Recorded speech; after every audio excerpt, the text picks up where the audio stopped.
کریں. اب ذرا آگے بڑھتے ہوئے آپ کو بتائیں کہ لاہور ایون پورے پاکستان میں ہم یہ دیکھ رہے ہیں کہ سرجیکل آلات جو ہے اور میڈیکل ڈیوائسز جو ہیں ان کی قلت ہے. اسپتال اور فارمیسز پر بلڈ بیگز بھی نایاب ہو گئے ہیں, ویکیوم ٹیوبز ہو جائیں, ریپڈ ٹیسٹ ڈیوائسز ہو جائیں, سب کچھ کم ہے. اب سرجیکل آلات میں بہت ساری چیزیں آ جاتی ہیں.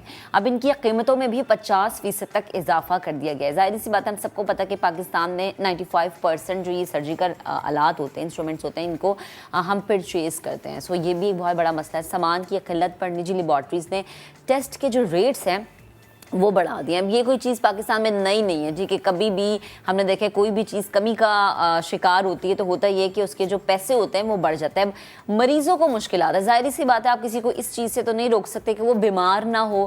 بیماری نے تو جو اٹیک کرنا ہے وہ تو کرنا ہے. اب اس پر بات کرنے کے لیے ہیلتھ کیئر ڈیوائسز ایسوسی ایشن آف پاکستان کے چیئرمین مسعود احمد صاحب ہمیں اسٹوڈیوز میں جوائن کر چکے ہیں. السلام علیکم سر, گڈ مارننگ, کیسے ہیں آپ؟ الحمدللہ.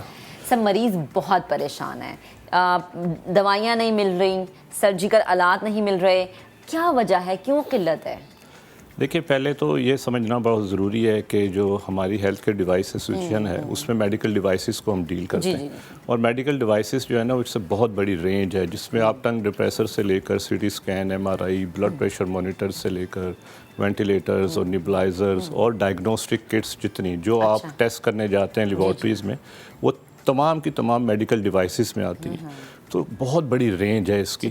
اور پاکستان میں انفارچونیٹلی 90 سے 95% پروڈکٹ جو ہے نا یہ امپورٹ ہوتی ہیں. ہم پاکستان میں یہ بناتے نہیں ہیں. جب ہم بناتے نہیں ہیں تو ہم ڈیپینڈنٹ ہیں سارے کے سارے امپورٹ پر. اور امپورٹ اس وقت آپ کو پتہ ہے مسئلہ ڈالرز, کہیں مل ہی نہیں رہا, نظر ہی نہیں آ رہا. جی ہاں. اچھا, مین ریزن یہ ہے کہ کیونکہ یہ امپورٹ بیسڈ انڈسٹری ہے. جب امپورٹ بیسڈ انڈسٹری ہے تو ہم ڈیپینڈنٹ ہیں امپورٹ کے اوپر. صحیح ہے. اور اس وقت اسٹیٹ بینک کی وجہ سے بہت بڑے پرابلمز آئی ہوئی ہیں کہ ہماری ایل سیز پراپر نہیں کھل رہی, ہمارے بینک کانٹریکٹس نہیں ہو رہے ہیں, تو اس کی وجہ سے سامان کی شارٹیج شروع ہو گئی. آپ نے کسی جگہ پر اس ایشو کو اٹھایا, کسی سے بات کی؟ ہم نے تمام میڈیاز کے اوپر, ہم نے ایون آپ کہیے کہ جتنے بھی لیڈنگ اخبارات ہیں ان میں اپیل کی ہے. ہم نے جو منسٹرز ہیں ان تک کانٹیکٹ کیا ہے, منسٹری آف ہیلتھ میں ہم نے بات کی ہے کہ یہ پرابلم آنے جا رہی ہے اور it will be a big issue in the future. Response ابھی تک کچھ نہیں, انفارچونیٹلی. اٹس ویری الارمنگ نا. It's very alarming. آپ دیکھیں, جب ہم ہیلتھ کیئر ڈیوائسز کی بات کرتے ہیں تو سر ایک سٹاک رکھ لیا جاتا ہے کہ آپ چند مہینے اس پہ گزارا کر لیں گے, لیکن وہ گزارا بھی کب تک ہوگا جب آنے والی سچویشن اتنی ورسٹ ہو جائے گی. تو ہم کیا سمجھیں کہ ابھی ہم بالکل زیرو پوائنٹ پہ کہ ہمارے پاس کچھ نہیں ہے, بیک ہینڈ پہ کچھ ہے ہمارے پاس؟ نہیں, ہمارے پاس ڈیفینیٹلی جتنے بھی ہم لوگ امپورٹرز حضرات ہوتے ہیں تو وہ کچھ نہ کچھ سٹاکس جو ہیں وہ مینٹین کرتے ہیں, کیونکہ آپ کو ہاسپٹلس چلانے ہیں, آپ کو لیبارٹریز چلانی ہیں, تو ہمارے پاس سٹاکس تو بالکل ہے. اس وقت سچویشن ایسی نہیں ہے کہ جی بالکل کل سے پرابلم شروع ہو جائے گی, بٹ ہم یہ بتا رہے ہیں کہ 2 ہفتے 3 ہفتے کے بعد اگر ہماری ایل سیز اور ہمارے بینک کانٹریکٹ نہیں کھلے تو ایشوز شروع ہو جائیں گے اور یہ شارٹیج ہوگی. دیکھیں, لوگوں نے بیمار تو ہونا ہے, آپ نے ٹیسٹ کروانے جانا ہے, تو اگر وہ چیزیں اویلیبل نہیں ہوں گی, اور سونے پہ سہاگا یہ دیکھیے کہ گورنمنٹ ہاسپٹلس کے پاس جو آرڈرز ہیں وہ ہمیں کہتے ہیں جی آپ ہمیں سپلائیز دیں بس. ہمیں اس سے کنسرن نہیں ہے کہ آپ کے پاس سامان پیچھے سے آ رہا ہے کہ نہیں آ رہا. تو وہ بھی آپ کے توسط سے ہم بتانا یہ چاہیں گے کہ گورنمنٹ انسٹیٹیوشن کو بھی چاہیے کہ وہ ہمیں کچھ ریلیکسیشن دیجیے, کیونکہ ہمیں جب امپورٹ ہی نہیں ہوگا تو ہم کیسے آگے سپلائیز کر سکتے ہیں.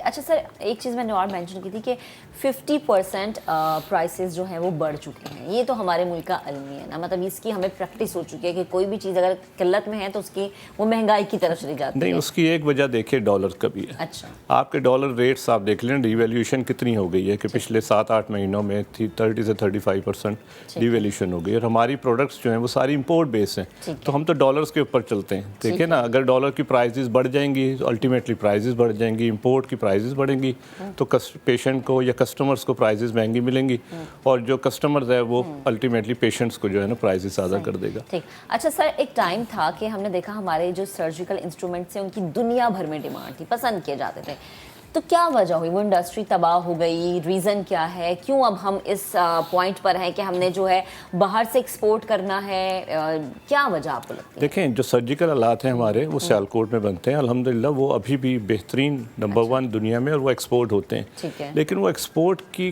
تعداد اتنی کم ہے اور امپورٹ ہماری اتنی زیادہ ہے کہ اس کی وجہ سے کیونکہ ڈائگنوسٹک کٹس پاکستان میں نہیں بنتی، ابھی کچھ لوگوں نے سٹارٹ کیا ہے. ہم کسی پینڈیمک کا انتظار کرتے ہیں تو ہم کچھ شروع کرتے ہیں. وینٹیلیٹرز آپ کو پتہ ہے کووڈ میں بنانے کے لیے گورنمنٹ نے اس وقت پلان کیا کہ جی وینٹیلیٹرز بنیں گے. مجھے یاد ہے لاسٹ گورنمنٹ میں فواد چودھری صاحب نے آ کے کہا تھا جی کہ ہم تو اس پوزیشن میں آ گئے کہ ہم سب کچھ پاکستان میں تیار کر سکیں. ہاں لیکن وہ صرف ماسک بنے. اچھا ٹھیک ہے، وینٹیلیٹرز کے لیے کچھ ورکنگ ہوئی. ہم نے پینڈیمک کا انتظار کیا، جیسے ہی وہ ختم ہوا اس کے بعد اس کی بھی آپ کو پتہ ہے کہ ورکنگ بہت کم ہو گئی. لیکن اس وقت یہ ہوا کہ وینٹیلیٹرز پاکستان میں بہت سارے آ گئے، لیکن جو ڈائگنوسٹک کٹس ہیں یا جو رننگ ایکوپمنٹس ہیں وہ اس وقت شارٹیج ہونی شروع ہو گئی. سر جیسے آپ نے کہا کہ ہم تو ریلائی ہی سی چیز پہ کرتے ہیں کہ ہم باہر سے چیزیں امپورٹ کریں. اگر خدا نخواستہ نہیں آپ کی بات سنی جاتی، چیزیں مزید ورسٹ ہو جاتی ہیں، تو آپ آگے آنے والے دنوں میں کتنا الارمنگ چیزوں کو دیکھ رہے ہیں؟ کیونکہ اگین وہی بات، لوگوں نے تو بیمار ہونا ہے، بیماریوں نے اٹیک کرنا ہے، بیماری کو تو روک نہیں سکتے کہ ڈالر نیچے آئے گا آپ تب آ جائیں. تو کیا آپ کو لگ رہا ہے؟ دیکھیں بہت کریٹیکل سچویشن ہو جائے گی. اچھا. کیونکہ آپ کے ٹیسٹ نہیں ہوں گے، آپ کے ہاسپٹلس اگر بند ہو گئے الٹیمیٹلی، تو پھر آپ پیشنٹ جو ہیں وہ کیا کریں گے؟ اور لوگ جو ہیں وہ پھر ابھی سے احتجاج شروع ہو گیا ہے اسٹیٹ بینک کے باہر. کل ہم FPCCI میں تھے، اسٹیٹ بینک کے گورنر سے ہم نے بات کی. ہم نے ان سے ریکویسٹ کی کہ میڈیکل ڈیوائسز کو یا فارماسیوٹیکل کو اس کو ٹاپ پرائیورٹی پہ لے کے آئیے.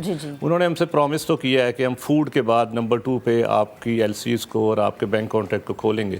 لیکن بینکس جو ہیں وہ اس پر بہت زیادہ جو ہیں وہ ریلائی نہیں کر رہے ہیں ہماری اس بات کو، اور وہ کہتے ہیں جی ہمارے پاس پیسے ہی نہیں ہے، ہمارے پاس ڈالر نہیں ہے. اچھا. تو ہم آپ کے توسط سے، اس پروگرام کے توسط سے باقی لوگوں کو ہم یہ بتانا چاہ رہے ہیں ایسوسیشن کی سائڈ سے کہ نیکسٹ 2-3 ویکس کے بعد ہمارے پاس بہت ایشوز آ جائیں گے اگر ہماری یہ LCs یا ہماری امپورٹ پراپر نہ ہوئی.